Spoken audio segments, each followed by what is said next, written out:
আজকে নৌসাদ সিদ্দিকীকে দেখা গেল যে আলিমুদ্দিন স্ট্রিটে পা রাখছে এবং তার সঙ্গে সঙ্গে রাজনৈতিক মহলে জল্পনা যে আসন সমঝোতা নিয়ে হয়তো কথাবার্তা বলতে নৌসাদ সিদ্দিকী এসেছে।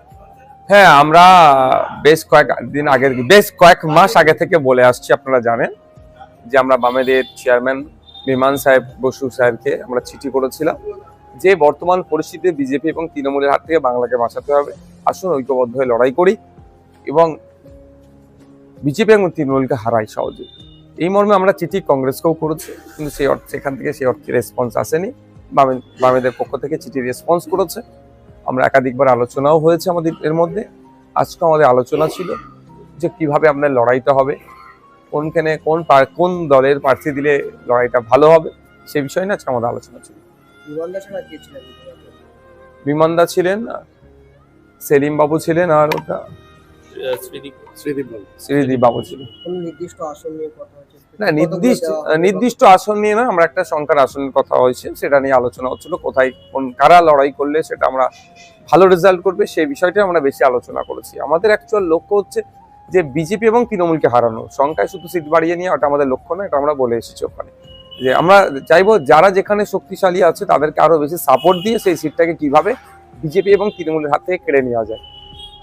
একাধিক নির্বাচনে আসলে সংখ্যা নিয়ে একটা মতবিরোধ হয়েছিল, আপনারা একরকম দাবি করলেন, পরবর্তীতে সে দাবি রাখা হলো। কত দাবি করলেন আপনারা? দেখুন, এক্সাক্ট এখন সংখ্যাটা বলছি না, আলোচনার যেহেতু স্টেজে আছে, যখন প্রয়োজন হবে এটা পাবলিক ডোমেইনে ডিসক্লোজ করবো। হ্যাঁ, 2024 নির্বাচনে আমরা যে সিটটা চেয়েছিলাম সেই সিটটাতে হয়নি, ফলে আমরা আলাদাভাবে লড়াই করেছিলাম। তারপরে বাই ইলেকশনে আমরা আবার একসাথে লড়াই করেছিলাম। আমরা হাড়োয়া নিয়েছিলাম, তালডাংরাতে লেফট ফ্রন্টের পার্টনাররা নিয়েছিল, নৈহাটিতে আপনার লিবারেশন নিয়েছিল, এরকম ভাবে বিভিন্ন সিটগুলো নিয়েছিল। আগামী আপকামিং ইলেকশনে যাতে আমাদের স্মুথলি আমাদের জোটটা হয়, কোনোভাবেই না কোনো রকম ভাবে জোটের মধ্যে যে উত্তরবঙ্গে নয় এই দক্ষিণবঙ্গে জোট হবে, বা আপনারা জানেন যে দেগঙ্গা লোকসভাতে আইএসএফ প্রার্থী দিয়েছিল, ওখানে জোটে আমরা সিট পাওয়ার পরে ওখানে বামেদের এক জোট শরিক প্রার্থী দিয়ে দিয়েছিলেন। সেই বিষয়গুলো আর না পুনরাবৃত্তি হয়, এবং 5 লাখ ক্ষেত্রে একইভাবে হয়েছিল। সেই বিষয়গুলো আমাদের আলোচনা ছিল। দেখুন, আমাদের পার্টি ডিসাইড করবে। আজকে আপনি যখন একই কথা বলছেন যে বিজেপিকে ভোট নয়, ঠিক একই সময় আপনি যখন আলিমুদ্দিনে এসেছেন সেই সময় কংগ্রেসের সাংবাদিক সম্মেলন হচ্ছিল, সেখানে শুভঙ্কর সরকার বলেছেন যে বিজেপিকে একটিও ভোট নয় এবং তৃণমূলের জন্য আমরা বাকি রাজনৈতিক দলগুলো বুঝে নেব। আপনারা কি কংগ্রেসের সাথে কথা বলবেন? দেখুন, কংগ্রেসকে অলরেডি আমরা বাই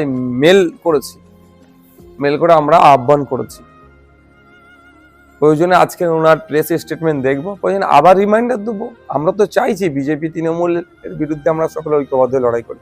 বামেরা ইচ্ছুক থাকলে প্রথম থেকে আইএসএফ কে নিয়ে কংগ্রেসের একটা দ্বিমত প্রথম থেকে ছিল, বলতে পারছি না এখন কোন জায়গায় তারা দাঁড়িয়ে আছে। আপনারা তো সিপিএম অথবা কংগ্রেসকে চিঠি দেন, আমাদের যে শরিক দলগুলো যাদের সাথে অতীতেও দেখা গেছে আপনাদের মিল হয়নি মতে, তাদের সাথে কোনো আলোচনার পর? দেখুন, আমরা দিয়েছি বিমান বসু স্যারকে আমি চিঠি দিয়েছি, মোহাম্মদ সেলিম সাহেবকে আমরা চিঠি দিইনি। যদি মোহাম্মদ সেলিম সাহেবকে চিঠি দিয়ে থাকি তাহলে স্বাভাবিকভাবেই প্রশ্ন উঠবেন ফরওয়ার্ড ব্লকে যিনি সেক্রেটারি আছেন তাকে দেওয়া দরকার, আরএসপির বা আরো যে সমস্ত তার শরিকগুলো আছে। আমরা চিঠিটা দিচ্ছি বামেদের চেয়ারম্যানকে। সো বামেদের চেয়ারম্যান মিনস এখানে ইনক্লুড হয়ে যাচ্ছে forward block, RSP, CPIM, CPI.